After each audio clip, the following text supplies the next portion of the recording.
Hello friends, welcome to the channel.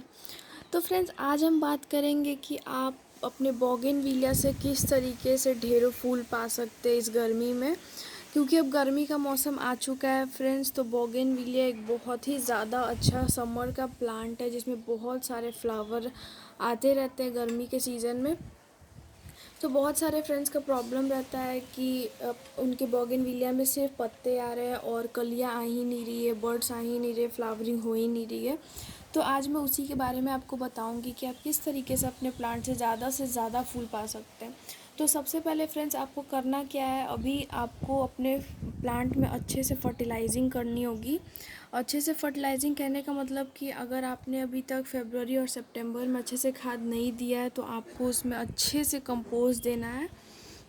कोई भी आप कंपोस्ट दे सकते हैं, गोबर की खाद भी दे सकते हैं या फिर वर्मी कंपोस्ट दे सकते हैं, दोनों अच्छा रहता है। लेकिन गोबर की खाद थोड़ी कम दीजिएगा क्योंकि वो जलने का आपके प्लांट को डर रहता है। और दूसरा जो काम आपको करना है फ्रेंड्स, वो है अगर आपके प्लांट में ज़्यादा पत्ते आ रहे हैं तो बीच बीच से आप इस तरीके से एक दो पत्ते यहाँ से जैसे मैंने हटा दिया, या फिर यहाँ से मैंने एक दो पत्ते आपको बीच बीच में इस तरीके से हटाते रहना है। इससे क्या होता है कि ज़्यादा प्लांट आपका जो है वो सिर्फ पत्ते बनाने में एनर्जी लगाता है और पत्ते बहुत बड़े बड़े होने लगते हैं और आपका बर्ड्स नहीं बन पाता है। तो आपको ये करना है।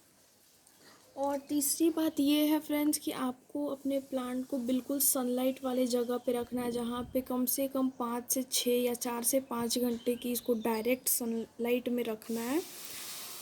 और एक और बात मैं बताना चाहूँगी आपको फ्रेंड्स कि आपको आपको क्या करना है कि इस प्लांट को आपको वाटरिंग कम करना है, ज़्यादा आपको इसको वाटरिंग नहीं करना है। आपको क्या करना है कि जब तक ऊपर की आपको आधा है, आप देख सकते होंगे कि अब मेरे प्लांट की मिट्टी देखिए इस तरीके से मॉइस्ट है। तो अभी मैं इसमें जब तक पानी नहीं दूंगी, जब तक ये ऊपर की आधा इंच की लेयर इसकी सूख नहीं जाती, जब ये सूख जाएगा तभी मैं इसमें पानी दूंगी। और अब मैं बात करूँगी फ्रेंड्स एक ऐसे फर्टिलाइज़र के बारे में जिसको आप कंटिन्यूसली अगर यूज़ करेंगे तो आपको अपने प्लांट से बहुत अच्छा रिज़ल्ट मिलेगा।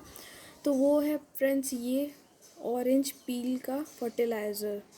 ये मैंने पाउडर फॉर्म में इस तरीके से बना के रखा हुआ है। इसको बनाना काफ़ी इजी है और बिल्कुल ये फ्री का फर्टिलाइज़र है। तो आपको क्या करना है, आप जो भी संतरा खाते हैं उस संतरे को आपको जो छिलका होता है उसको सुखा लेना है अच्छे से और उसका इस तरीके से पाउडर बना करके रख लेना है। और हर 10 दिन पे आपको अपने प्लांट में इस तरीके से यहाँ पे इस तरीके से ऐसे डाल देना है।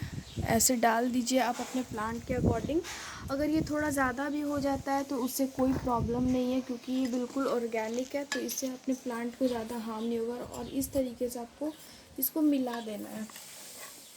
और फ्रेंड्स, आप देख सकते होंगे कि आपको यहाँ पर कुछ यहाँ पे फूल नज़र आएंगे। तो ये जो मैं भगवान जी को चढ़ाती हूँ फूल वही है, और मैं हर गमले में इस तरीके से डाल देती हूँ और ये धीरे धीरे डिकम्पोज हो जाता है।